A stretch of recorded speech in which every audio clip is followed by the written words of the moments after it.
वंदना शुरू कर सकते हो आप।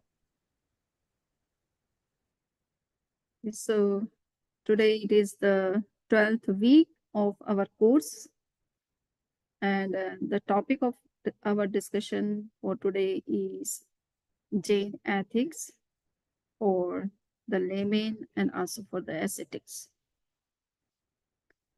Before I start my discussion, I'm sharing my presentation.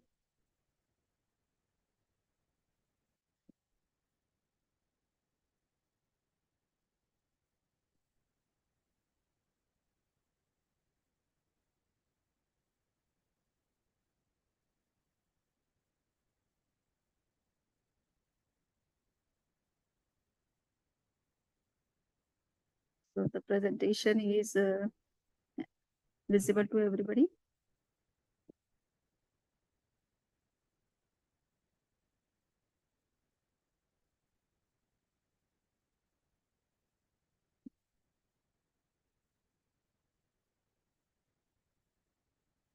So in the last class, we were discussing about the code of conduct for the layman in Jain religion.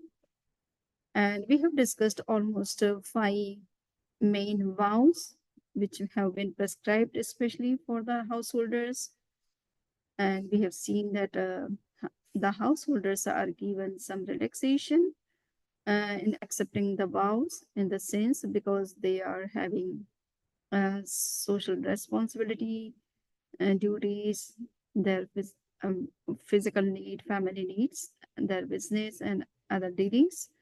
So they cannot be restricted to the extent the Jain ascetics are supposed to be restricted. So now, okay, this is uh, the second one I'm sharing.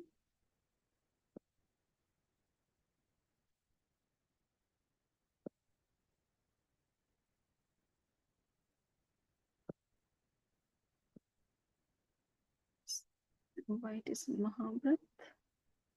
Okay, just 1 minute.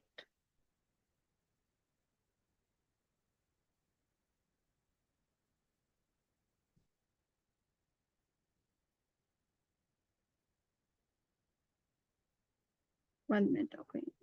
I check, yes. This one.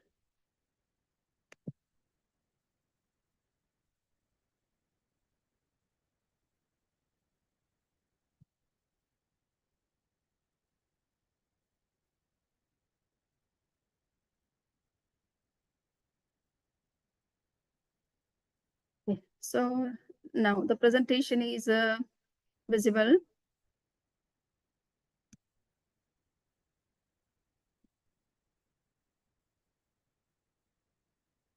Yes, Vandana, we can easily see presentation. Okay. So as I have said that we have discussed in the last class about the 5 main vows for the householders.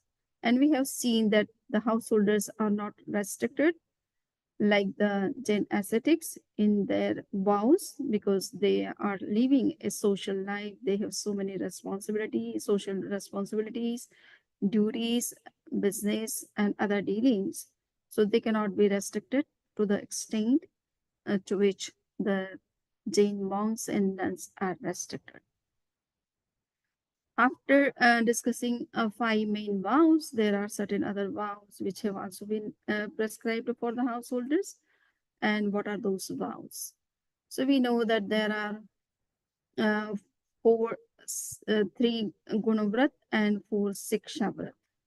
So Gunavrat, there are 12 vows for householders. Among them, the 5 are known as 5 Anuvratas, 3 are known as Gunavratas, and the 4 are last 4 are recognized as Sikshavrat. So what is Gunavrat? Gunavrat, you can say they are supplement and support the Anuvratas, the main 5 vows, by imposing restraints of long durations. These help in training in the mind by regulating work, food, and enjoyment.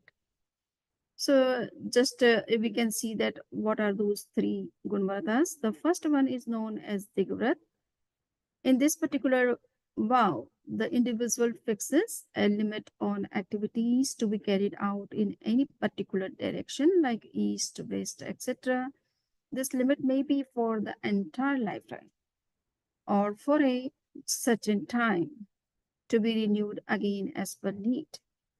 And why it is fixed, why the motion in or the dealings in particular directions is restricted, because it also causes a lot of violences. So fixing such limit helps in limiting violence or greed, etc. So this is what the main purpose of prescribing this kind of vow for the householders. The next is Anartha Dandavrat, one absence from committing any abstinence from committing any sinful activity by mind, speech, and body in the limit fixed above. So here Anartha Dandavrat, the word anarth means without purpose, without any meaning. If somebody is committing some violence, then it is completely prohibited in the case of the householders. The next is called what we say, and there are there must be one more. Yeah, there are five specific types of sinful activities which are not supposed to do even by the householders. The first is papopadesh. It means giving such advice or carrying out such trade that would cause pain and suffering to living beings or lead to violence, theft, or falsehood, which are not necessary for any householder. Hinsadan, it means giving away or gifting weapons that could cause violence.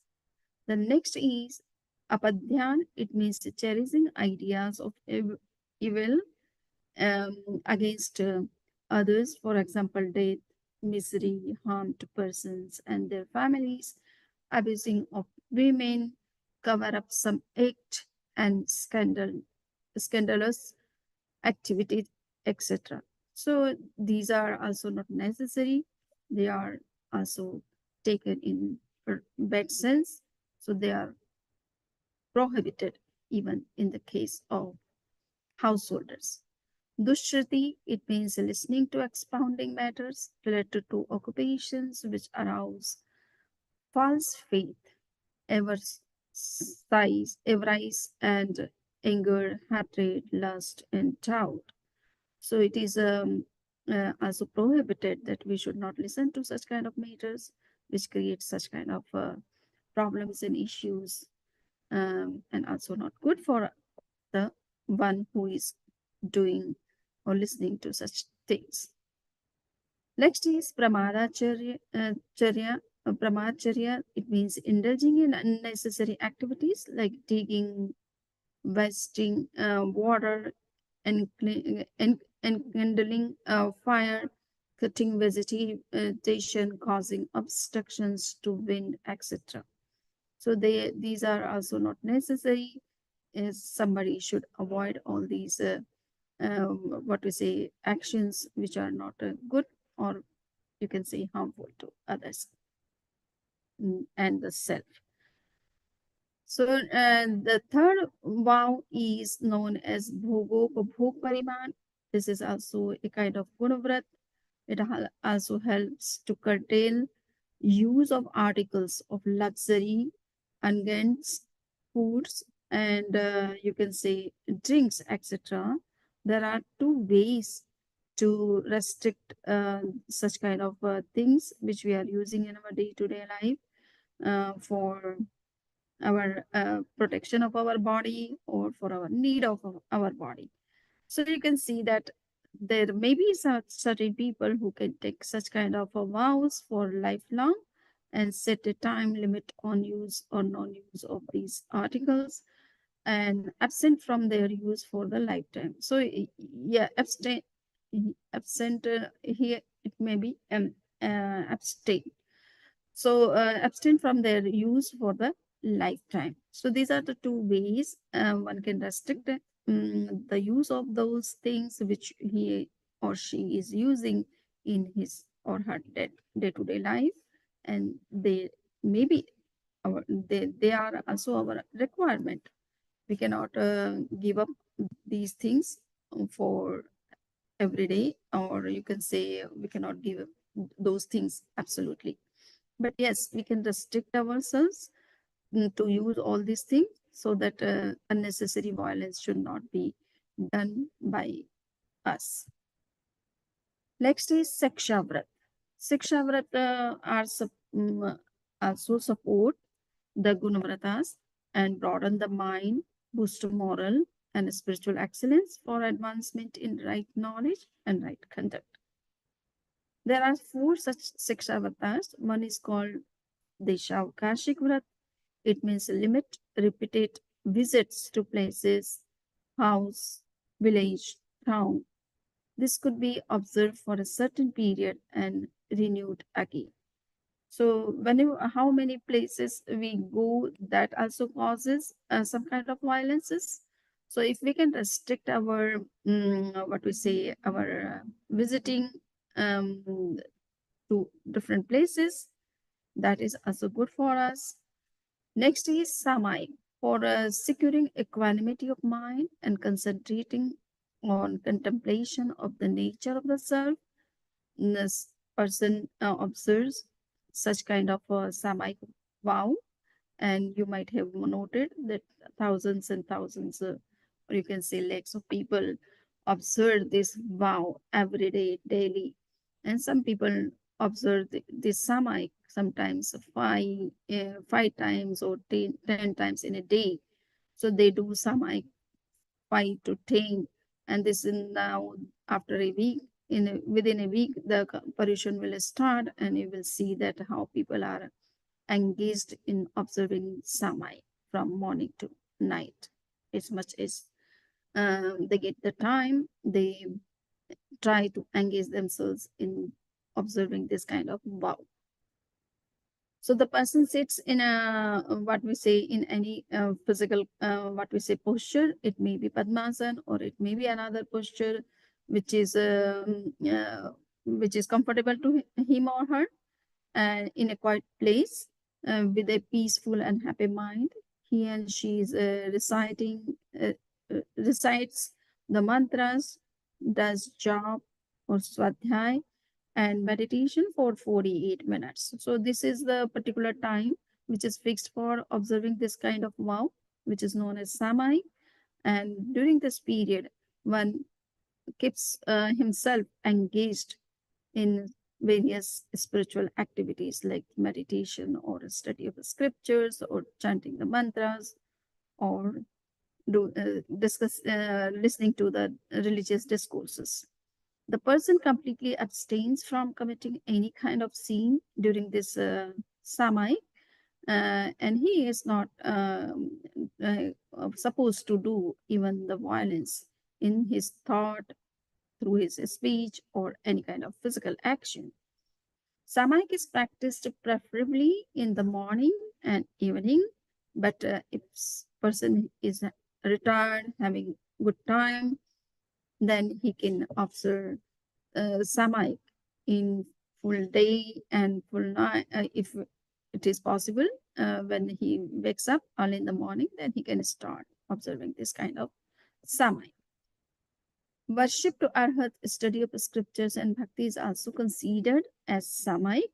So that is also the part of Samaik. And you can do all these things in Samaik.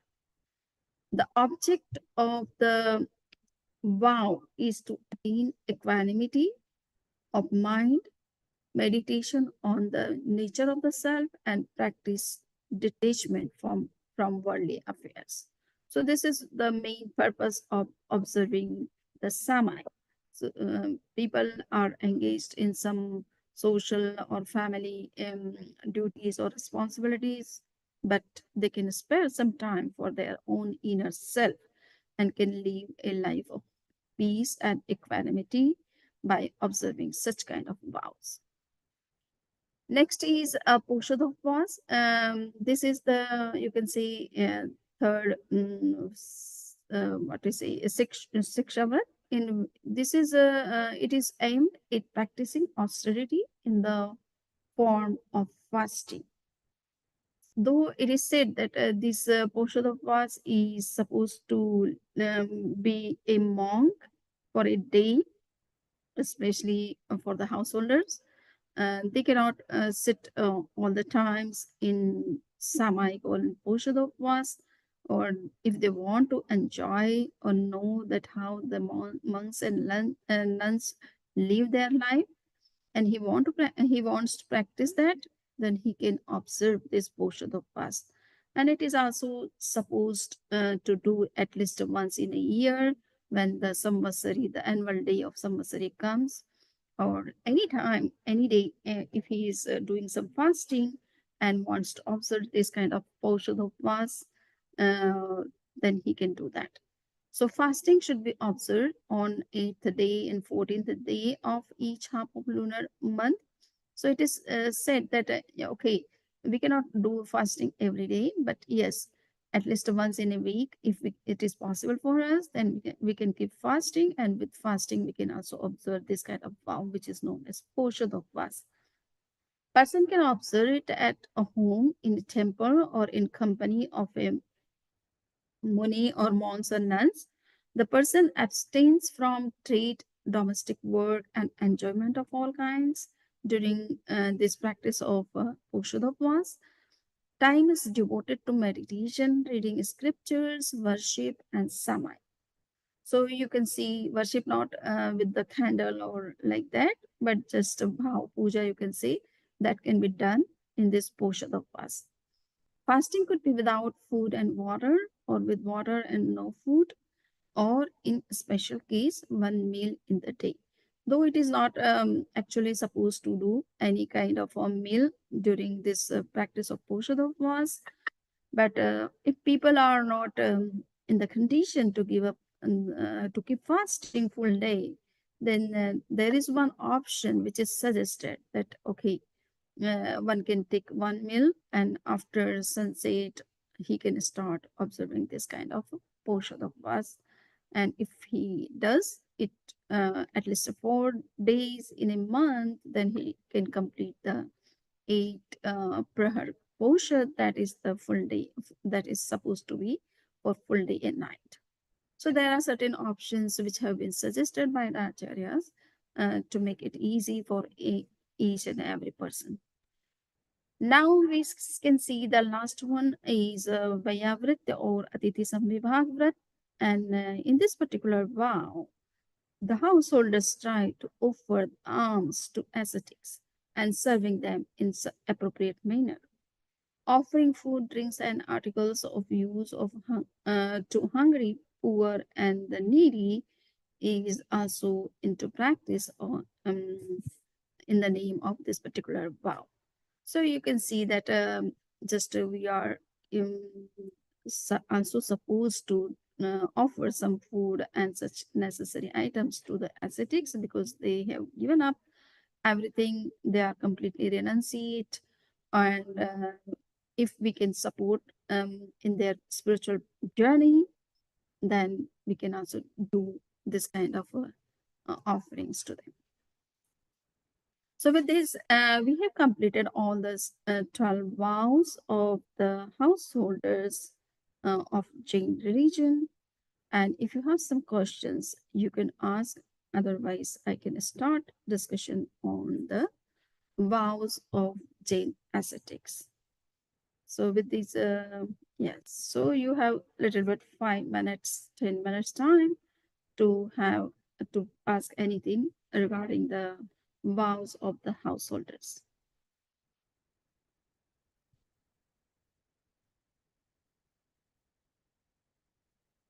Should I? It would be better for us to discuss the vows of the ascetics also. along with the householders so that you can ask any question in the end of the lecture.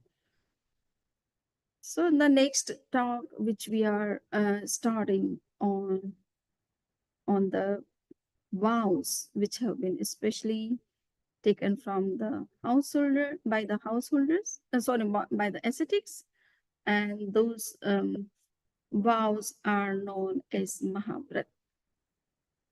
And though they also accept almost 13 or sometimes 27 or 28 vows, which are essential for each and every ascetics to observe.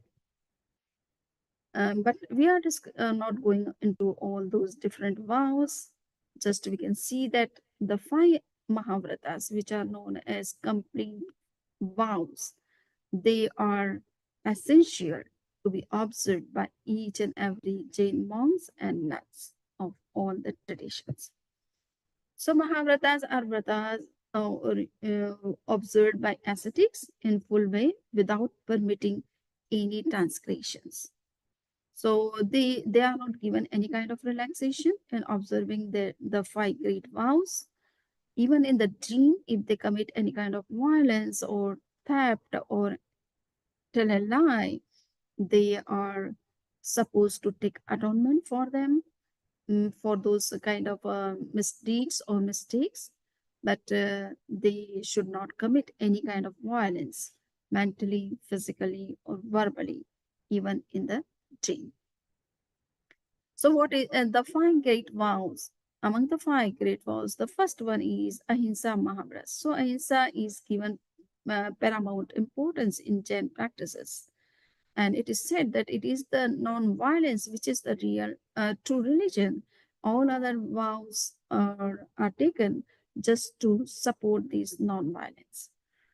So Ahimsa Mahabharat, the ascetic does not harm even one sense beings besides the Tras. Tras means the mobile living beings. Okay. So they do not even harm the one sense living beings. While in the case of the householders, the violence of to the one sense living beings are not restricted, because no social life is possible without using water, food, etc. So that cannot be restricted. Though they can fix some limit also in using those items which they are using in their day-to-day life, in their diets, or for their survival. So here we can see that the monks and nuns are prohibited even to kill any living being, whether it is one sensed or whether it is five sensed or any other. They do not even eat green vegetables. So you can see here green vegetables means if it is cooked or processed, then they can accept. Otherwise, they cannot take even the green vegetables, which is raw and coming just from the life sources of the nature. The second vow is called Satya Mahabharat. So, for being truthful in the greatest measure, the ascetic should be free from anger, greed, fear, and delusion. So, it is what we say supposed for from the monk and nuns that they should be very truthful in their words. Whatever they are saying, they should be very careful of using each and every word. The word should not be harsh or abusing or violent or causing any kind of problems or issues in the life of someone. Aste Mahabharat. So the ascetic observed self-imposed limitations on begging of food, purity of food and drink, and quantity of food and drink, besides not taking anything that is not given. So in Aste Mahabharat, it is said that the monks and nuns are not supposed to take anything which they don't own or which is um, or in the under the what we say ownership of some other person or householders or any other, and without taking their permission they cannot use even the newspaper which is found sometimes in the home in the houses of the people whenever they visit to their homes. So they are not permitted to take anything without permission. Brahmacharya Mahabharat. So the ascetic of course does not marry, but she must also not think of any kind of relationship with anyone. She is only should live a lonely uh, life of a lonely person. Sometimes it may be that some people have already married to someone, but after they decide to be monk and nun, so before becoming monk or nun, they should give up all the relations, physical relations or relations with their spouses. The next vow is known as aparigraha. It is also known non-possession. So in this particular vow, one observes the non-possession to the fullest extent. Digambar munis or monks, you can say, keeps only a pichi, that is a kind of broom, which is made of the peacock of fibers, and kamandalu, just it is for water, keeping water. So they use space and keep what we say scripture books as per need. The female ascetics wear a long one piece sari. So far as the Shwetambar monks and nuns are concerned, Shwetambar Muni monks wear or white clothes and keep an ogha, that is called that is made of woolen, what we say woolen pieces, and also stick. So this much only they are supposed to keep with them, um, and also the minimum number of the hardly 3 dresses which they need to wear. So the Shwetambar monks are also very much non-possessive in the sense, because they are using those necessary things only for living in the society with this with clothes. Otherwise, then Digambar monks, they completely what we say avoid using all these other stuff which is not required for them. So besides the Mahabharat, and the ascetics also observe other vows. These are known as guptis. Guptis means you have to avoid mental, physical, and verbal activities completely. You should not think of even anything. It may be good or it may be bad. You should avoid completely thinking, thought process. Smriti, you cannot memorize even. Okay, so these are Guptis and Samiti, not Smriti. Samiti. Samiti, it means you have to be very much careful in your all activities, whatever is necessary to perform in daytime or nighttime. Dharma, so there are 10 types of dharmas, Kshama, Mukti, etc. So the monks and nuns should observe those higher virtues in their day-to-day life. And anuprekshas, there are certain contemplations which are recognized as 16 contemplations. They are, you can say, a kind of universal truths. And you should be ready to accept those truths, and for that the monks and nuns are supposed to contemplate on those truths every day, so that their mind should always be ready, prepared for facing any problem. Then Parishajay. So there are certain types of natural calamities, and some what we say some natural things which happen, which may be unfavorable for the monks and nuns, but they should always be tolerant to them. And the charitra means that they should be very strong or strict in their code of conduct, and observe them without any transgression.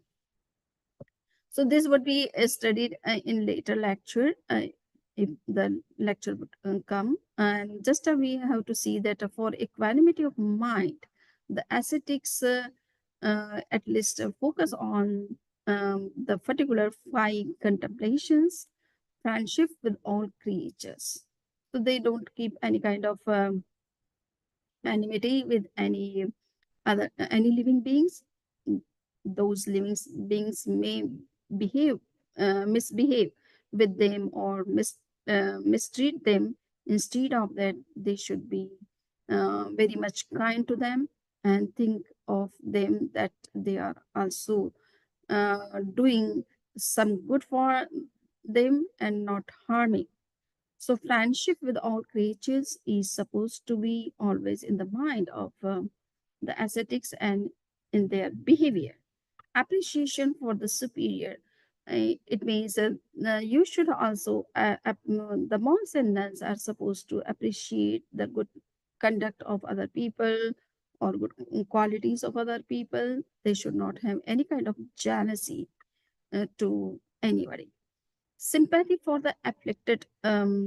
So they should also have sympathy to those people who are suffering for some reasons or have some kind of afflictions.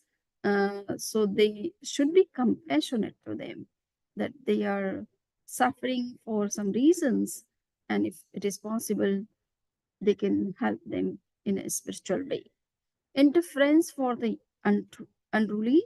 So here you can say that there are certain people in the world who are not doing good things for others and they are not ready to change their mind. So the monks and nuns especially, they are not supposed to give any kind of punishment to them or make any complaint against them. They should always be indifferent to them. So their at least their mind should always be in the peace and not any kind of aggression. So that is the main things which the monks and nuns are supposed to follow. Now the last vow, which is prescribed especially for the monks and nuns and also the householders.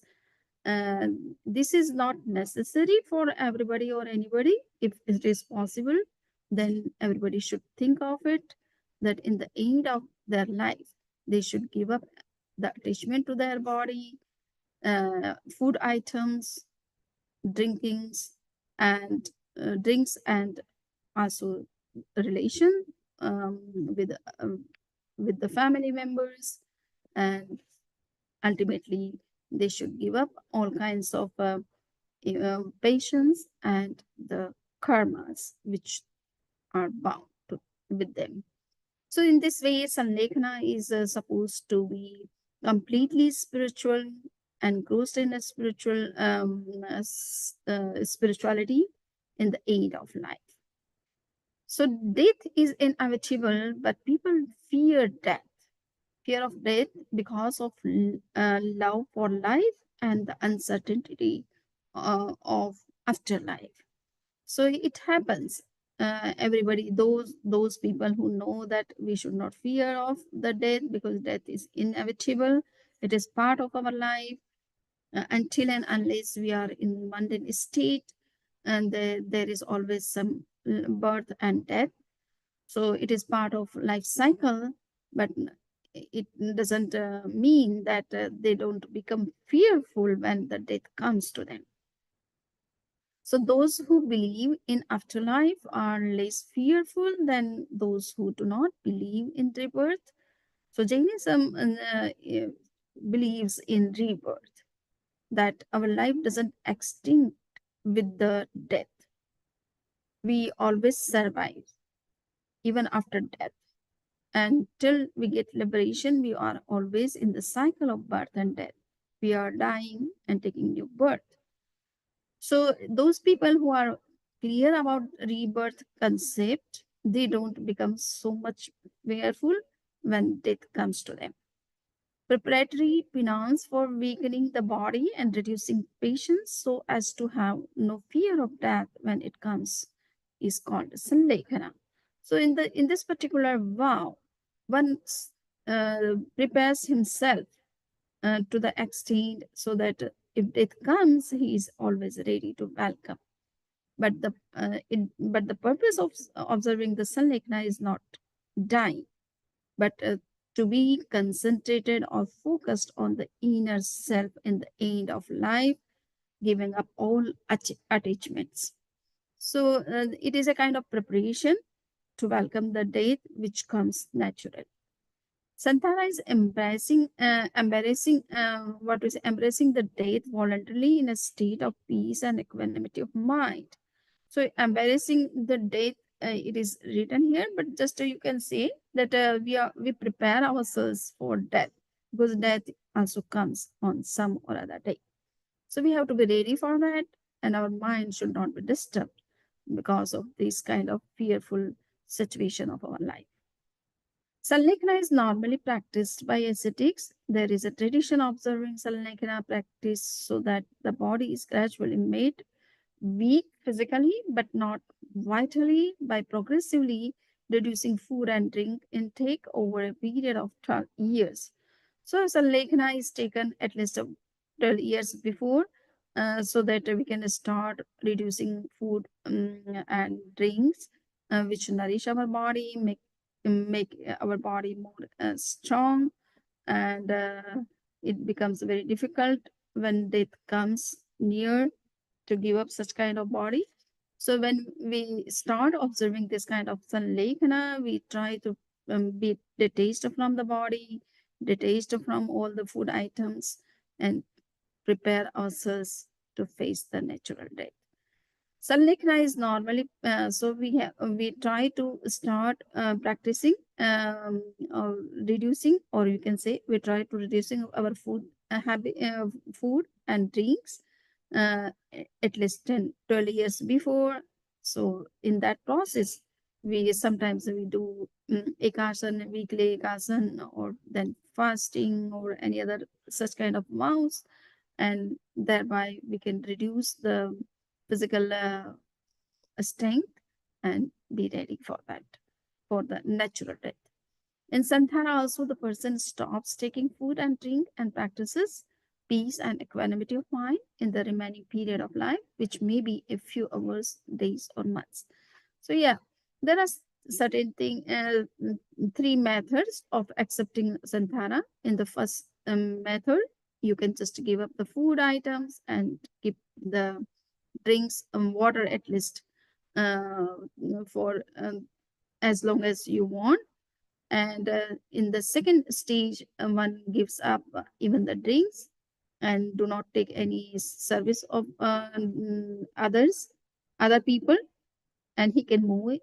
In third stage, he becomes very standstill. He doesn't move even the body. He doesn't nourish and take even the water, and he also doesn't do anything for the body. So in that state, it is called the Padopagaman Santara, and that is taken especially by the Tirthankaras, okay? And in the time of the Tirthankars, you can see that the uh, thousands and thousands of monks and nuns used to practice this kind of third type of a Santara. So which is taken especially in the aid, but in the before 10 years, you can start reducing your food and drinks so that you can be ready for the aid of life without any kind of what to say attachment or any kind of disturbance. So with this, I think we have seen that these are the different vows which have been taken even by the monks and nuns and also the householders. Sallikna and Santana sometimes are seen as suicide by some people, and sometimes they show some such kind of cases against the Santara and try to restrict this practice of Jain tradition. So it is not suicide. In suicide, the deity is in a highly passionate and emotionally disturbed state and is brought about by highly violent and objectionable means. In the case of Sandhara, death takes place in a state of complete mental equanimity, peace, and calmness. There is one practice of euthanasia in the field of medical science, especially, and if a person is in a painful state and is unable to survive in that state, then euthanasia is practiced. So euthanasia is practice of intentionally ending life to relieve pain and suffering. Involuntary or active euthanasia, known as mercy killing, death occurs by use of legal substances. For example, lethal injection. So it is intended to ease the suffering on person request or as decided by the doctor and the family members. In passive euthanasia, the life support system and the treatment is withheld. So we can say just Santhara can be cannot be equated with any these two practices, because the purpose of Santhara is not to relieve pain or to relieve or to get death before the time or death even. The purpose of Santhara is not for death or for dying. Just we have to be ready if it comes, and we have to welcome it without any attachment. So euthanasia amounts to suicide and is not approved by Jainism. But yes, some people think that okay, it is a kind of euthanasia, passive euthanasia. Some people say that it is a suicide, but suicide is done always when someone is not in the condition to face the problem of his life or her life and wants to end, put his life to or her life to end. So that is not the main purpose of Santara. We accept it willingly, and also we don't use any kind of violent or objectionable means to put our life to an end. And also the purpose is not to aid, but just to be more focused on our inner self, giving up all attachments to the body and relations. So with this, we have discussed all main different vows of the householders and ascetics. If you have any question, you can ask.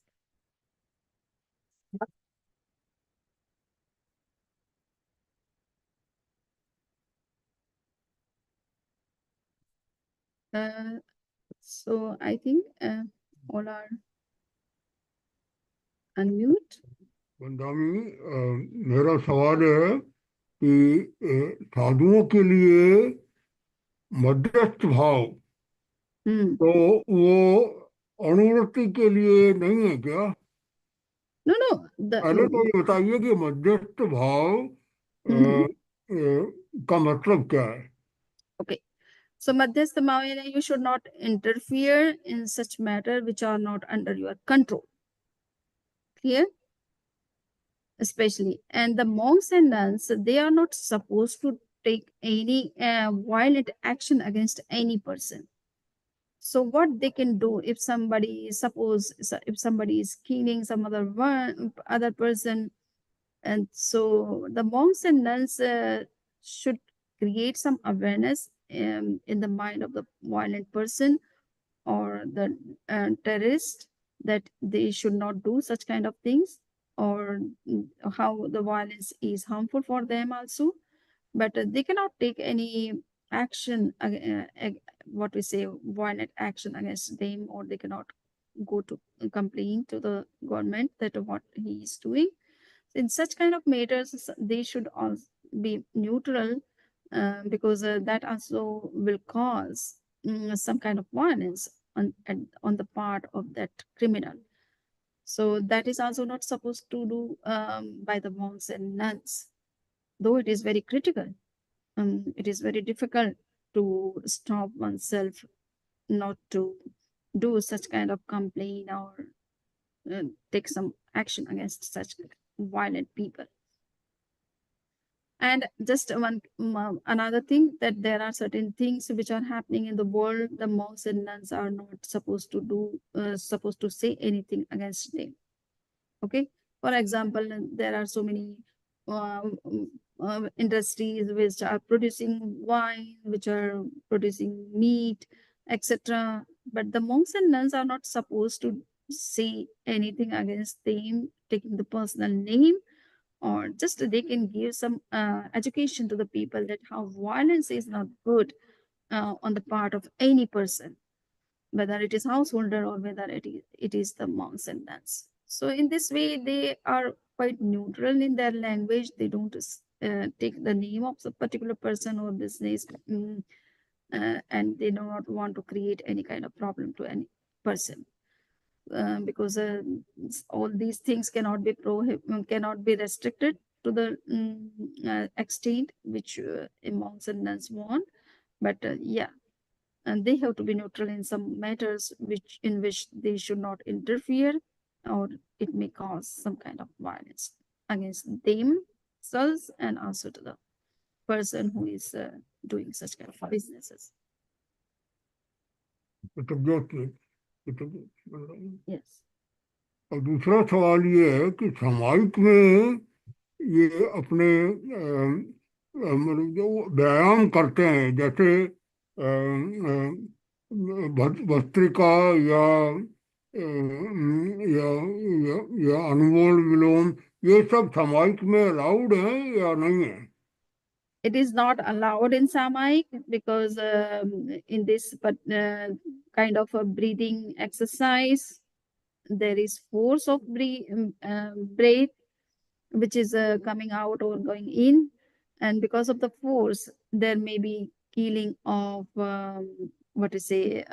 air-bodied living beings because of those kind of exercises. So physical exercise and also the breathing exercises are not supposed to do in Samai. Yes. Any other question?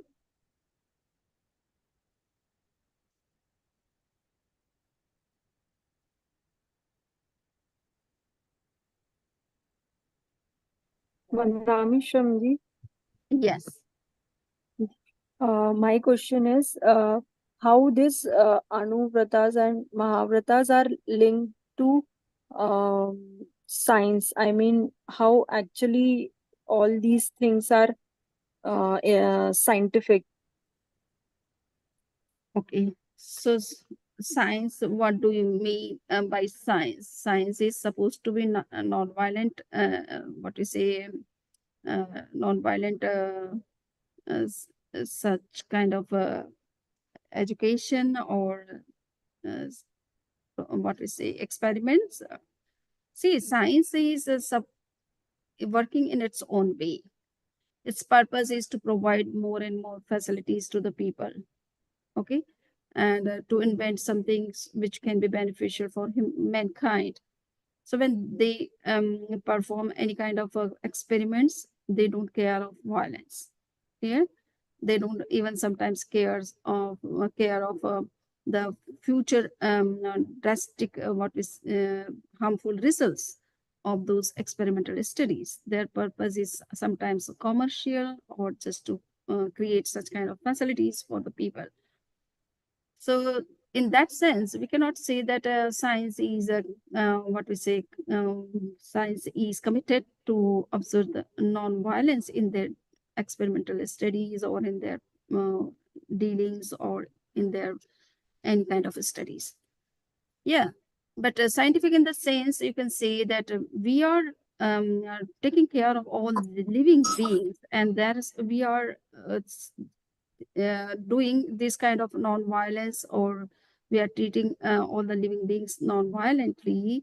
We are trying to save the earth, planet, we are trying to maintain ecological order in order, and also we are helping to reduce the environmental pollutions. If you are causing violences, they create pollutions also in the environment. They disturb the ecological order and also harmful for all other living beings. And we are taking care of the their psychology of all the living beings, that they do not want to die, they want to survive. And there is also chain among all the ecological components. If if living beings are spoiled or killed, then they may create some kind of other disturbance in the ecological order. If death is more, then you will find that there is disturbance. We have seen that one thing in one case, that there was some sparrows, and that was known as dodo sparrows in Egypt, it is said sometimes. And people used to eat those sparrows, and one day they extinct completely.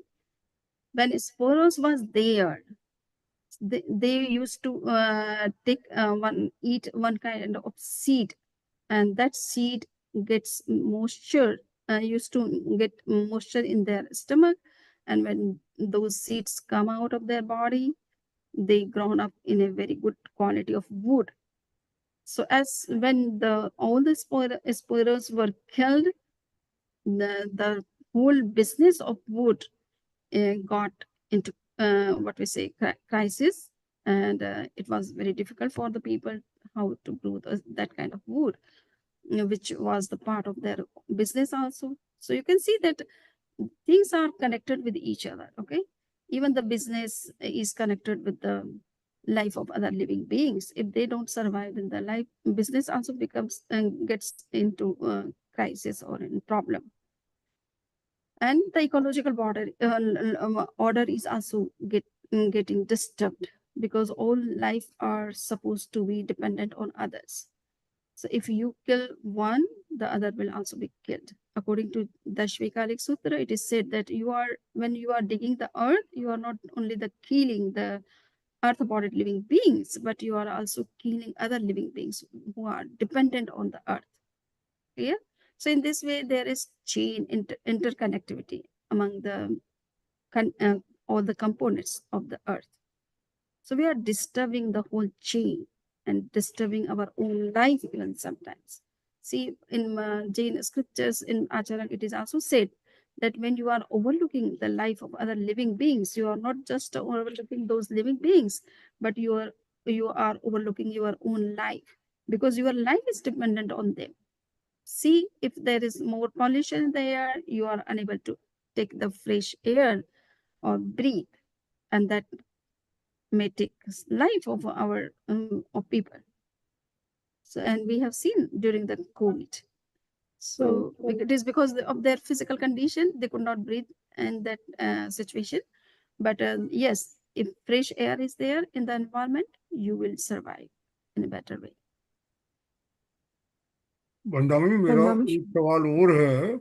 Yes. Right from Lord Rishabdev, who was our first Tirthankar, and all the way to Lord Mahavira, we talk about Tirthankar. Or Tirthankar ki, my understanding is you have basically you establish 4 tirths. That means sadhu, sadhvi, श्रावक, श्राविका. फिर अणुव्रत का जहाँ तक सवाल है, ये आचार्य श्री तुलसी प्रशासता हैं, लेकिन भगवान महावीर के समय में भी इसका वर्णन है. लेकिन उसके पहले भगवान पार्श्वनाथ के जमाने में भी था. इधर प्रकाश डालें कि ये अणुव्रत शुरू से है या ये हर तीर्थंकर का अपना हर तीर्थंकर की शिक्षा है. It is very good question. It is said that in the time of Lord Rishabh and in the time of Lord Mahavir, only we find such kind of different ethical code of conduct for the householders and for the ascetics. But in the time or during the time of 22 other Tirthankars which come in between the Lord Rishabh and Mahavir, the same vows have been prescribed for the householders and also for the ascetics. Those householders are not supposed to follow them strictly in complete sense. They can take the same vows with their own limitations, but the vows were not different for the householders and for the ascetics. Okay, it is only in the time of especially Mahavir, because Mahavir came in the time when the people were not so simple-hearted. Okay, they have so much cunningness in them, so they can violate any rule in the name of saying that it is not prescribed clearly in the text, and that's why we are not supposed to follow. So they can make such kind of arguments. That's why Mahavir has prescribed all the rules and regulations with more detail in his time for the householders and also for the ascetics, and separated both the code of conducts. तो वंदा में एक question है Yeah. जो दिशा परिमाण है that only is physically related कि वचन और मन से तो हम नहीं जा सकते, दिशा जो करते हैं तो जाने Yes. के लिए so that is like a physical way. See, What about मन वचन? yes. Okay. उसमें भी So, yeah, when you make a restriction in going to the particular direction, then you may say to someone to go to beyond your limit. Okay, so you are not supposed to speak even the words like that. Okay, that I cannot go, but you can go. Is it? yeah. So it depends that if you have just taken the vow, that you will not say, you will not go, but you can send someone. Okay, then it's okay. But if you have taken the vow in the complete sense that I will not do this, or I will not make others do, then you are not supposed to speak even such kind of words. So there are certain transgressions of this vow, in which it is said that you cannot send someone to beyond the limit. Okay. But that Nowadays, doesn't apply to there is मन वचन online. काया. And काया yeah, तो हो गया, लेकिन मन yeah. वचन से भी सोचना नहीं चाहिए कि that Yes, doesn't matter. yes, it is ideal state if you don't think of that. Okay, but if you are taking the vow just from through one karan and one yog, it means you will not do that. Okay, Okay. but you can make others do. You can send someone. Okay, or you can yeah, you can approve if somebody is coming beyond from the limit you have fixed. Thank you. Yes. Any other? So I think today the discussion is done and the lecture is clear to all of you, because these things are very clear and we have been discussing all these things in our day-to-day discourses, so people know about all these vows. So thank you. Thank you, Vandana. Namaskar. From ecological and environmental point of view, these vows will be discussed in the next lectures. And next Saturday, we have Samvatsari perhaps. And so there will not be class, because Paryushan will start from 31st onward up to what we say September 8. So we will be engaged in Paryushan programs. So the next week is for your own self-study. There will not be any online class. Okay. Okay. Michami Dukaram. Gachami Dukhanam. So we are leaving now. Today there was no question from Neeta ji and Sancheti ji.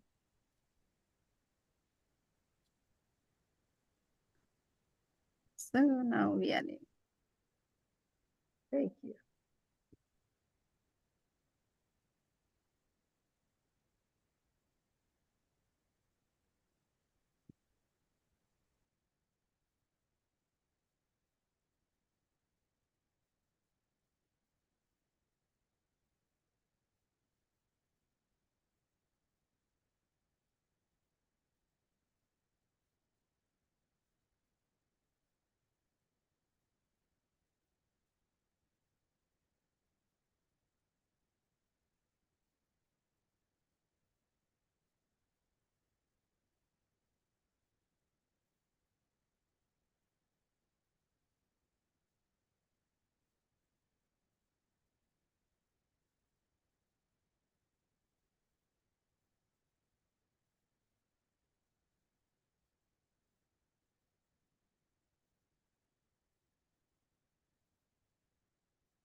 हमारी तरह ज्ञानेश्वरी भी निशब्द है, क्योंकि कभी कभी इतना प्यार जब मिलता है ना, तो शायद वो भी समझ नहीं आता है बच्चों को क्या हो रहा है, और अपने माता पिता को भी इतना भावुक होते हुए देखना, अब वो है ना। ये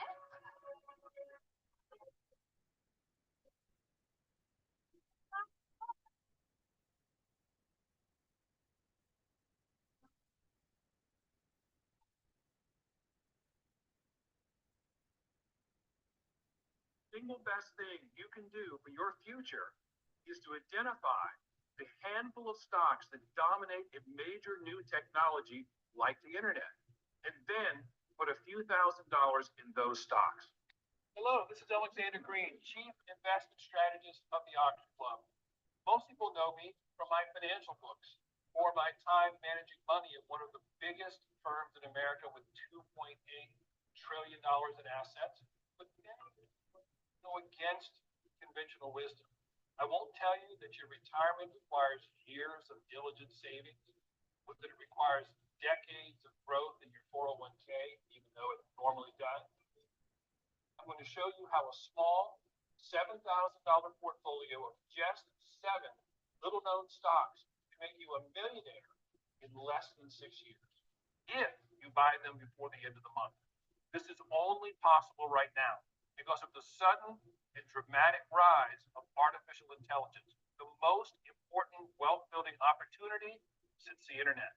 But before I reveal the details of the 7 stocks you should buy immediately, let me first explain why this opportunity is so big at this very moment. You're all familiar with the markets. You've likely heard